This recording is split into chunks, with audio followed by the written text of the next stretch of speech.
action and file and work with other activists, or you're a trustee of a pension fund, or even if you have an insurance policy and you write to the CIO saying, please vote your shares on, you're bound to be an Exxon, please vote your shares on climate because I care, and I will switch to an insurance company who does vote their shares on climate. There are so many things that you can do, and so many different newsletters you can read and pick up, and conversations like this that Exxon has in Wandsworth.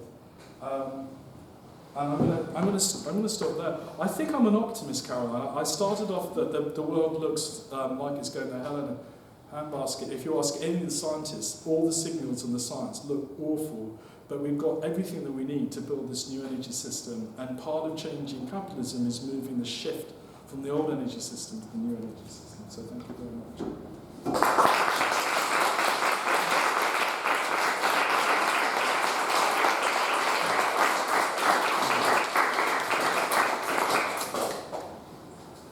Thank you very much. Definitely lots of numbers and graphs that have been thrown at us there. I suppose, I do not remember all.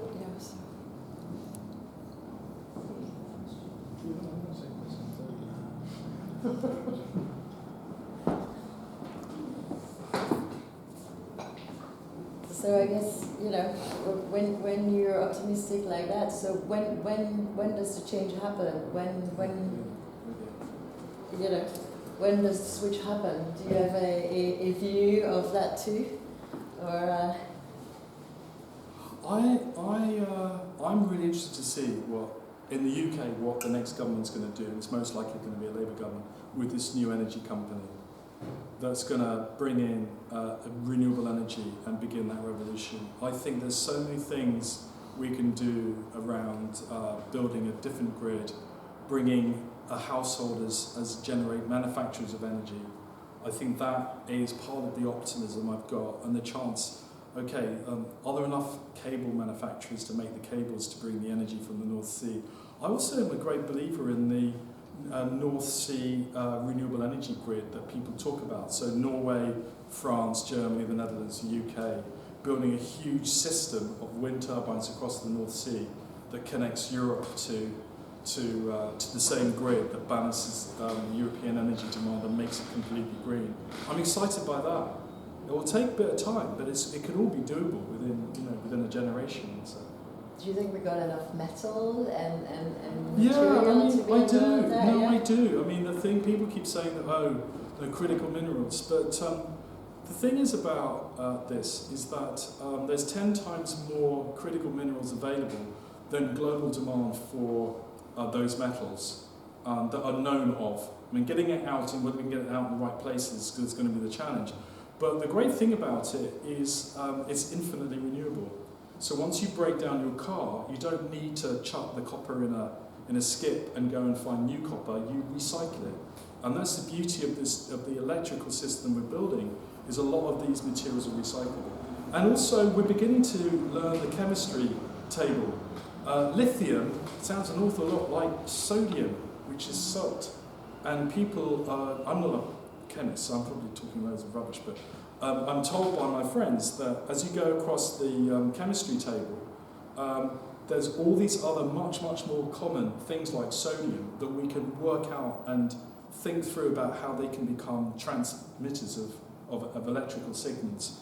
And I still think that, we're hearing all the time of innovation in battery storage. It's cheaper, it's faster, hard batteries, we talk about all kinds of different batteries. We're innovating all the time. There's no one answer to this. We're constantly innovating, and new announcements happening all the time about breakthroughs in technology on the clean technology side. So that makes me a technology optimist. But let me be clear, we still need strong governments, we still need policy, we still need regulation.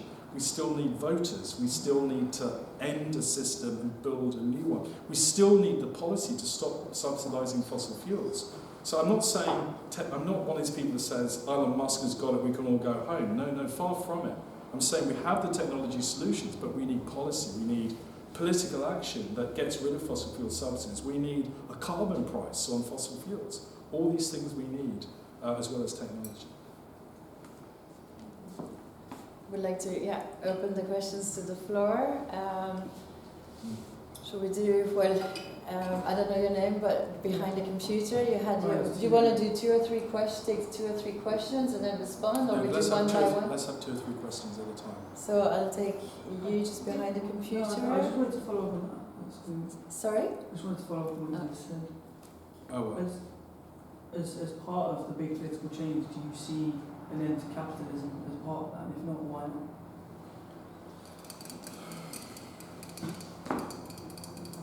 I think we can build it differently. Do I think that we're going to stop people going to a farmer's market down the road on a Sunday morning because somebody's selling you something and then somebody's made a bit of money from selling you some vegetables? No, I don't think the marketplace of trade will disappear. I do think that we'll break up concentrations of power, political power and financial power. And I do think we can change that kind of thing. I think we can break up the media barons. I think we can break up the banks. I think we can.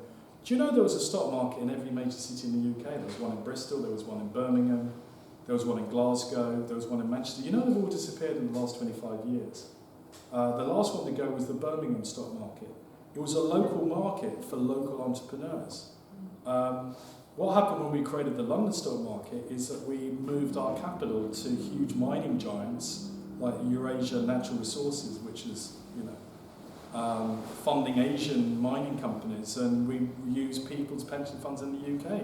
I think we can decentralise markets. I think there used to be local banks. There used to be local power companies where people built and sold power locally until we created these megaliths like British Gas and Scottish and Southern. I think we can break up. We can have a different form of markets. I'm not saying we can overthrow it. You certainly can't vote to overthrow it, but I think you can build things differently and reward things differently. Like cooperatives, I'm a big fan of cooperatives. I answered one question when I said I was going to take 3, didn't I? That's okay. You said it's just a continuation. So a quick follow-up question. It's about you said the return is not going to be the same. No. And so it's about basically, do you think we can keep having the same economic growth or not?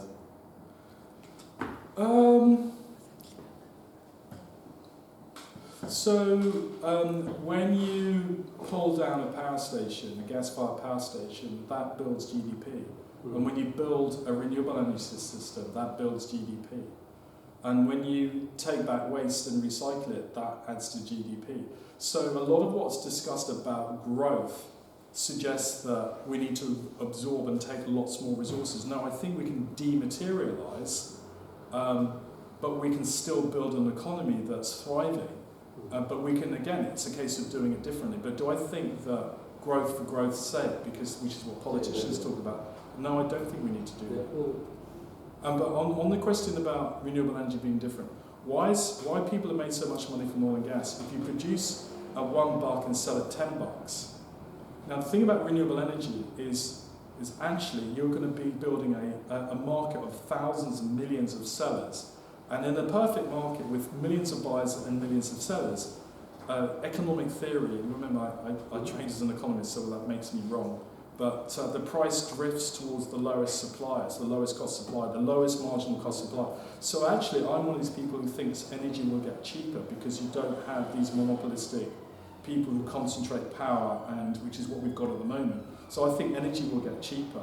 Now, once energy gets cheaper, it could be that household bills will halve, and you go and spend your savings on something completely different. You might be able to afford food. You might be able to, because I know lots of people still use food banks. So, whether any over the UK, and it could be that we'll halve the cost of something, and people will use it differently. I don't know what the answer to it is, but I think that it would be a good thing. So there was those two down on the comment.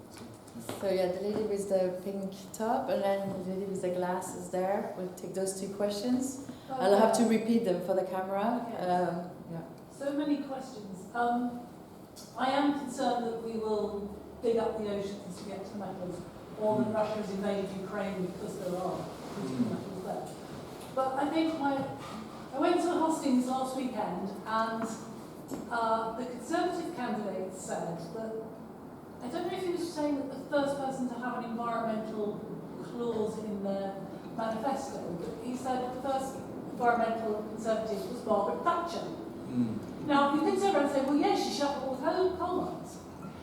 But my question is, as we do all this, how do we stop destroying the communities that depend on making petrol cars, or, you know, it's all very well saying we need to make this transition. But people and communities need to survive in the meantime, and it's how we handle that. Should we take a second question? My question is about I think the business model of fossil fuel, oil and gas, is now moving to manufacturing plastics, isn't it? It is. And plastics is still going to, what we need to do is have a plastics treaty as well. Shall I tell this too? So the first one, you're right about Margaret Thatcher, because she was a scientist and she recognised the science of climate change. But I think closing down the coal industry was more about destroying the unions than it was about destroying the coal industry. They just happened. One was followed, her desire to destroy the unions led to the end of the coal system, coal building. But I don't think she cared particularly for coal or the working communities. Look, you're right, we need a just transition. I haven't talked about the just transition. And the other founder, carbon tracker, Professor Nick Robbins at the London School of Economics, his big thing is the just transition. But I hear a lot of oil and gas companies saying, please don't change now because we need the change to be just, which is another way of saying we don't want it ever. And you'll hear that language used. For a long time, when I first started working on this 25 years ago, Harland & Wolff was a very successful shipping company in Northern Ireland and Belfast, and I used to talk for ages about how the UK could have led the world in offshore maintenance of wind, and we could have built a domestic UK wind manufacturing capability led with the engineers in Harland & Wolff, and not just there, but Tyneside and the shipping industry. But we didn't do that. We just stayed behind. And the same with our technology around batteries. We nearly built a £1 billion battery, electric battery thing. Do you remember that thing which the UK government wasn't able to save? And we're very good at thinking about how to defend what we've got, as opposed to kicking the ball down the end of the pitch and running towards where's it going to be. And I think the system where we could be is in a much more efficient manufacturing and energy system. And I'm actually one of those people who thinks if Scotland makes the world's cheapest energy, and it's kind of pretty much does, let's move manufacturing to Scotland and move the manufacturing jobs. If artificial intelligence is going to use huge amounts of computer power, which is what we're told is where, let's move AI centres and data centres to Scotland, to the Outer Hebrides, you know. Let's think about where our energy is and let's move it to where the cheapest forms of energy is. There was another point you made about mining mineral resources. I set up another tracker called planet-tracker.org, and we've written 2 papers on why we don't need to do ultra-deep water mining for critical minerals, and we go through all the technical and scientific arguments against it. On plastics, yes, so the oil and gas companies say that the forecast, 50% of the forecast growth in demand is going to come from the world using more plastics. And most of that growth is going to come from the global south because they need plastic bags and plastic wrapping their food, as if they haven't got by the last 50 years without plastic bags and plastic wrappers on their food. You're absolutely right, we need a plastics treaty, and there's another part of planet-tracker.org, which is the other team that works with me. We have a whole section on plastics and what we need to do to stop plastics. And one of my good colleagues, remember the scene from The Graduate with Dustin Hoffman, where he asked somebody around the swimming pool what my next job should be, and the older guy said, mark my words, your future's in plastics. So we wrote a report called The Future's Not in Plastics. And I completely agree with you, it's not in plastics, and we need to stop the growth of the plastics industry as much as we need to do to stop the growth of oil and gas for combustion energy. So I'll start from the right, with the beard, and then with the glasses, and then we'll come to the left. I don't know. Obviously, I can't see behind Pat, but so yeah, sorry, you'll have your turn. Bit of a left field question. If I had $1 billion, what would be the best way to spend that to get the quickest impact, in your opinion? Oh my word. So, if you, from a campaigning point of view, yesterday, the global oil and gas industry, they have a set of standard setters.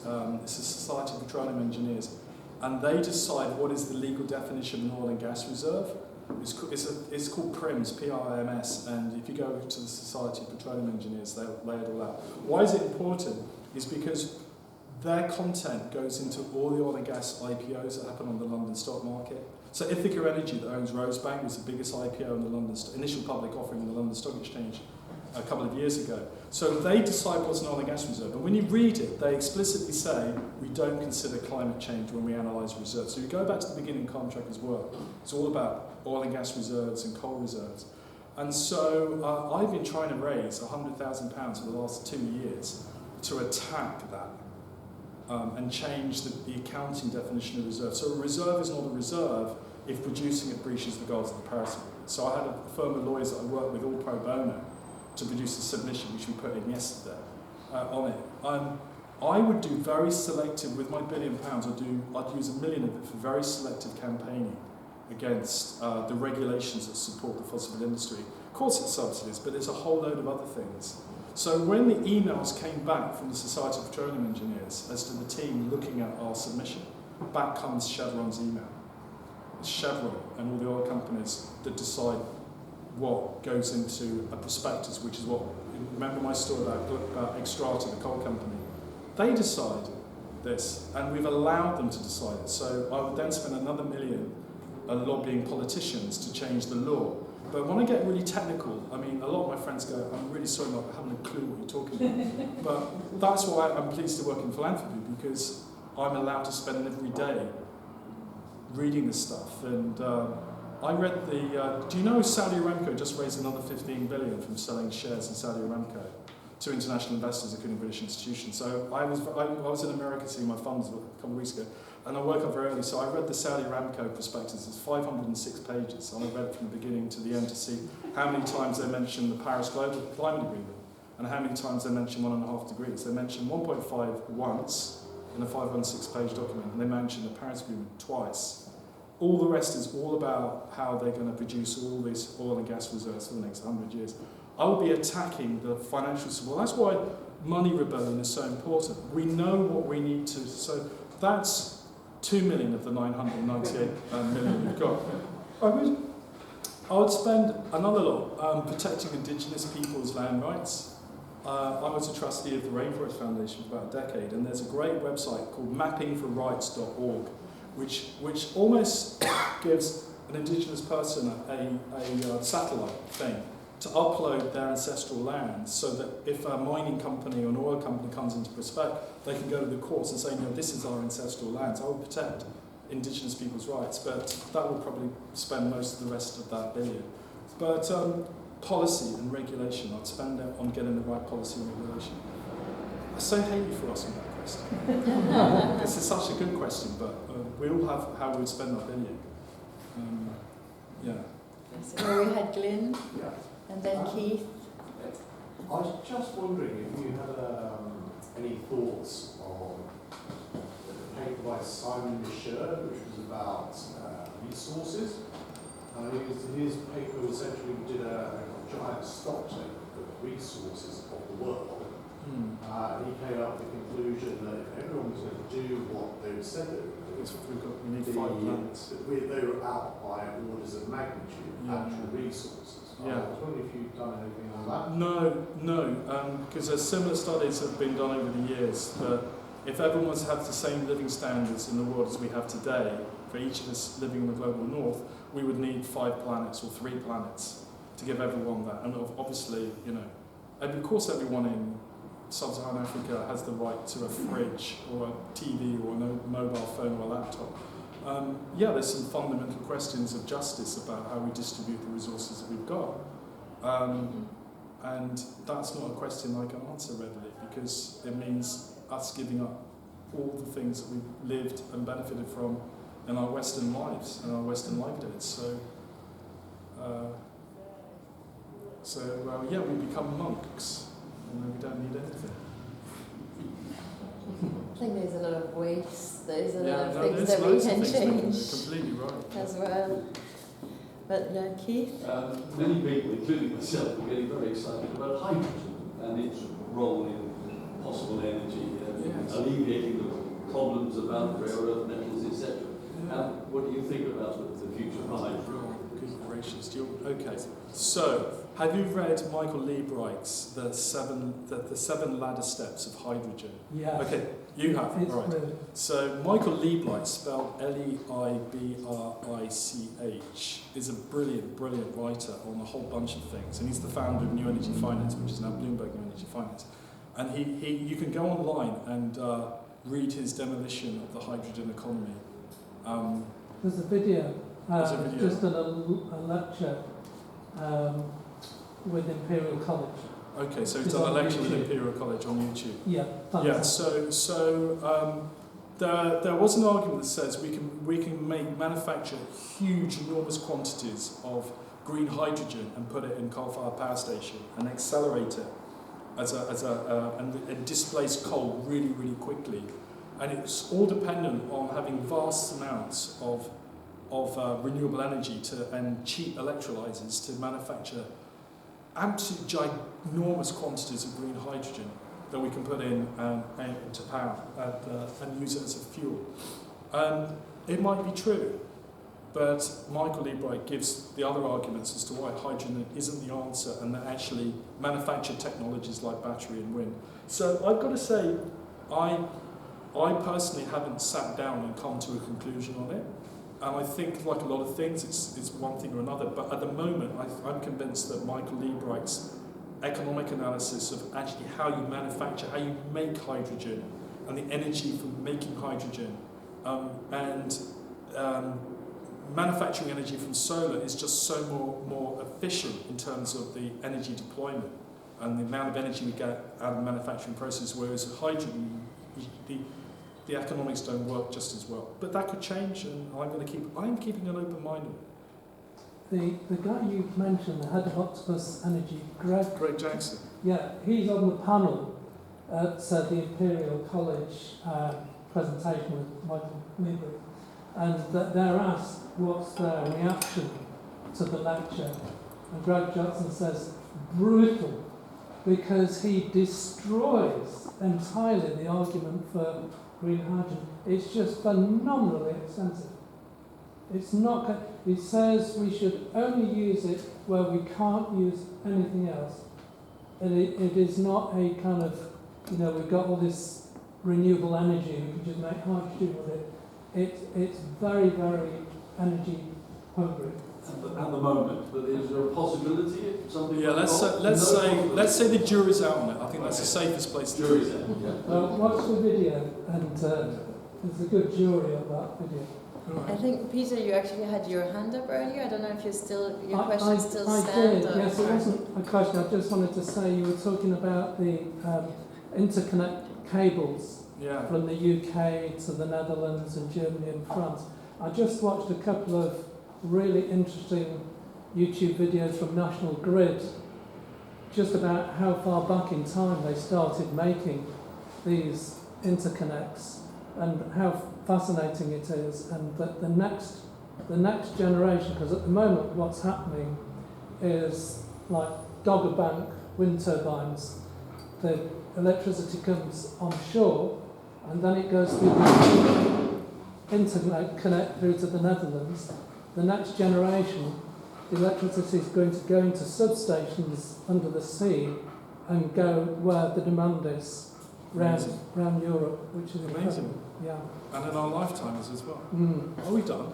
No, we had Ben, Caroline, and then the lady in the chat. Sorry. No, You want to sit? Or do you Somebody going to wanna get me a pint of beer? Somebody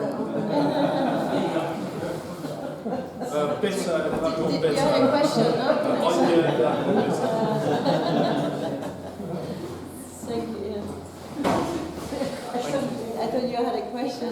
Yeah, just coming back to capitalism a minute. Yeah. So, like the model of capitalism, the way that I guess it's in two parts question. One is the model of it coming into kind of like paying dividends to the shareholders, and whether that model could change maybe because it seems like it kind of, I don't know, it drives towards profit and becomes very unjust and unequal. And the second part is more general about like, us all here investing, and we want to get the best returns, and this seems to be driving that. And do you think there could be like a fundamental shift in the way that we think about money, that we're not trying to get the most out of, but we're not trying to get the most profit for ourselves, but actually maybe we're trying to think of it in terms of our communities and other people's communities? Yeah, I mean, a lot of what you say rings true. In the early years when I was working in the investment management industry, I tried to put a lot of our money at Triodos Bank, which is a Rudolf Steiner-based bank down in Bristol, which you probably know about. Where you could be transparent in all the projects that are lent to you, every single project you could see, the community bookshop or the organic farm, and I love that transparency. And you didn't get paid much on your interest, but at least you knew what was happening. And then I became a big fan of FX, ETHEX, which is an investment club for co-ops and social enterprises, where they do these community share offerings. And if you think about a cooperative for a minute, do you remember the co-op dividend, which is after everyone used the store at the end of the year, if there was surplus money, you got paid a dividend. And that kind of form of markets where any surplus is returned back to the community, if there is any surplus, but then there's a negotiation. It could be that the surplus went to pay workers' benefits, or it went to some other use. So we don't need to have the system we've got in its completion. What you're really talking about is markets for the purpose of speculation. And I'm going to teach you to suck eggs, which is you buy a share worth £1, 100 people buy a share worth £1. One person comes in and buys a share from somebody else and it's worth £1, 5p. Now, when that happens, everybody's shares, the other 99s, everyone else's shares are now worth £1 and 5p. And that's how speculation happens. One person comes in, and it doesn't just drive up the share price for the person who's bought the share or sold the share. It's driven up for everybody else. So you've just sat there, you've done nothing at all, and you wake up the following morning, that share that you thought was worth £1, you turn on the TV, or you pick up the paper, it's suddenly worth £1.05, and everyone's gone, bloody hell. That's amazing, I've done nothing. And that's essentially the nature of speculation. You're always constantly trying to do something that drives prices up. And it could be gaming.com, these things in America that, these bathroom companies whose share prices go up 5 times because someone on the internet has said it's a buy. It's all completely crazy stuff. But once that exists, it's difficult to remove it. And those who know me well, the 5 years before I built Carbon Tracker, I built something called, do you remember the Social Stock Exchange? Yes. Socialstockexchange.com, where I try to build a completely new market for social enterprises and B corporations and community benefit companies to try and get rid of that speculation and try and create a new marketplace. It worked okay for 3 or 4 years until the board decided they didn't want me any longer, so that's why I sort of left that and built Carbon Tracker instead. But it's something I think about a lot, actually. I don't know what the answer is. I know the direction travel is going, it's just I don't know what the answer is. So it's 8:30, so maybe, Caroline had one, you? Okay. It's up to, yeah. There was somebody there behind, you said, right? No? Yeah. Otherwise, we'll take those 2 questions, Rafaela and you, and then Mark can answer them quickly, or so. Yeah, please go ahead with your question.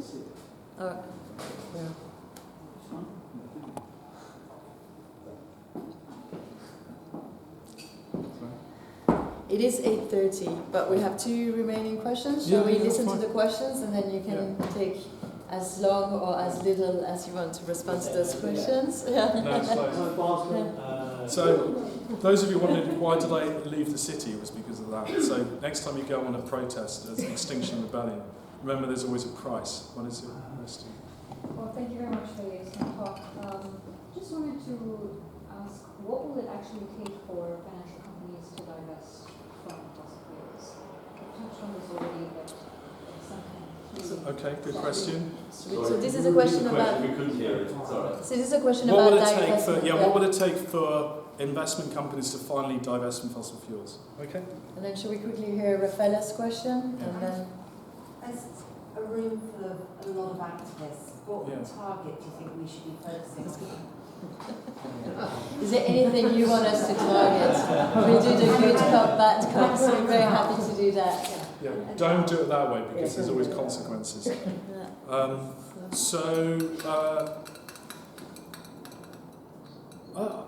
I genuinely believe keeping the movement going to divest fossil fuels is important. The other approach to this, so the other argument people have is that you need to take control of the boards of fossil fuel companies, put your own people in charge, and begin the process of winding them down, manage decline. And I was involved in, when I lived in Australia, against a company in Australia called, it was a logging company, wood chip company called Guns. You won't have heard of it now, but the Wilderness Society campaigned against them, and I was involved in campaigning against them. And it ended up with the campaigners taking control of the company and the board, and then knocking down the chip mill in Tasmania. I mean, that was an amazing way of doing it, but it required a lot of will to take control of the board. You had to convince all the shareholders. It's not easily done. So the arguments to divest. Okay, so the questions that people ask me when I'm out presenting in the city to meet investors is when will the oil price, when will oil demand be destroyed because of electrification, and when will oil prices go down? And it's that tipping point that destroys the profitability of the oil and gas companies. And what happens if plastics doesn't materialise? So the arguments I use is the inevitability of the energy transition. No matter what you say, it's creeping up really fast, and do you want to hold the shares of a company where the demand for their core product is going to disappear? So I use that argument, and then I go do something very similar. I don't say the moral case is to do this because you're destroying the planet. I say actually your whole idea of the value that you give to these companies is incoherent because their core product. It's a bit like saying buy Blockbuster videos. You probably don't even know what Blockbuster videos is, but buy Blockbuster videos just as Netflix is being launched. Of course we don't go to a shop and buy a video and take it home and pay a late fee because we didn't get it back to the shop on time. We just buy a film through Netflix. It's just logical common sense. The same arguments. People understand those arguments. The one thing that I would do, and it's something that I feel passionately about, is that we should have a moratorium on coal, oil and gas IPOs in the London Stock Exchange. We should say to the Labour government, oops, I think there's going to be a Labour government. I think we all believe that there's going to be a Labour government. There should be no new share placements for fossil fuel companies on the London market, and there should be no new bond placements. Why does bond placements? A bond is a bit like a bank loan, which you issue a note to investors in the city, and they promise to pay back after 10 years and pay you 7% a year. It's a form of a bank loan, but it's more risky. And fossil fuel companies raise bond finance on the market all the time from pension funds. I would put a ban on that. I'll just ban it in the UK and then extend the ban globally. And part of my £1 billion that you're going to send me tomorrow is to have a global campaign to decarbonise the world's financial markets by putting on a ban on fossil fuel companies for raising money to expand what they're doing. And that's how I would do it. Because if you couldn't buy shares in Ithaca Energy when it listed as a pension fund, because nobody could, then your pension fund will be forced to not buy them, and they will begin the natural process of divesting. Same with the bond markets. I would have started there. So we're targeting labour in the stock exchange next. Yeah, We are yeah, talking that's to a right. group doing toxic bonds. Oh, of course, yeah, the So, toxic, yeah, of course. So, yeah. Sunrise Toxic Bonds Initiative, Yeah, yes, of course. yeah. So, Thank you very much, anyway, everybody. thank you very much.